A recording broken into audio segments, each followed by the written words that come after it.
১৯ June রাতের নিস্তব্ধতা ভেঙে তেল আবিবে আঘাত হানে ইরানের ছোড়া ক্ষেপণাস্ত্র। দফায় দফায় বিস্ফোরণে নজিরবিহীন ক্ষয়ক্ষতির শিকার একাধিক আবাসিক এলাকা। ইরান থেকে ছোড়া এসব মিসাইলগুলোর মধ্যে অন্তত একটি ছিল ক্লাস্টার ওয়ারহেডযুক্ত, এমন দাবি আইডিএফের। ব্যালিস্টিক ক্ষেপণাস্ত্রের চাদরে ঢাকা ভয়ঙ্কর এক মারণাস্ত্রের নাম ক্লাস্টার মিউনিশন। কখনো কখনো আঘাত হানে ব্যালিস্টিক মিসাইলের চেয়েও ভয়ঙ্কর রূপে। মূলত ক্লাস্টার মিউনিশনযুক্ত ওয়ারহেডগুলো মাটি থেকে ৭ কিংবা ৮,০০০ মিটার উচ্চতায় আকাশে থাকা অবস্থাতেই ছোট ছোট ওয়ারহেড কিংবা সাবমিউনিশনে বিভক্ত হয়, যা ছড়িয়ে পড়ে আশপাশের কয়েক কিলোমিটার এলাকায়, যেখান থেকে পরবর্তীতে ঘটতে থাকে একের পর এক বিস্ফোরণ।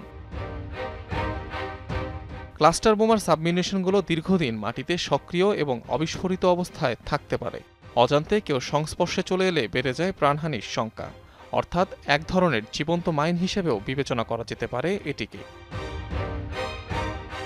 কনভেনশন অন ক্লাস্টার মিউনিশন নামে একটি আন্তর্জাতিক চুক্তি হয় ২০০৮ সালে। নিষিদ্ধ করা হয় ক্লাস্টার বোমা সংরক্ষণ, পরিবহন ও ব্যবহার। ১০০রও বেশি দেশ তাতে সই করে। অবশ্য চুক্তিবদ্ধ হয়নি যুক্তরাষ্ট্র, ইসরায়েল কিংবা ইরান।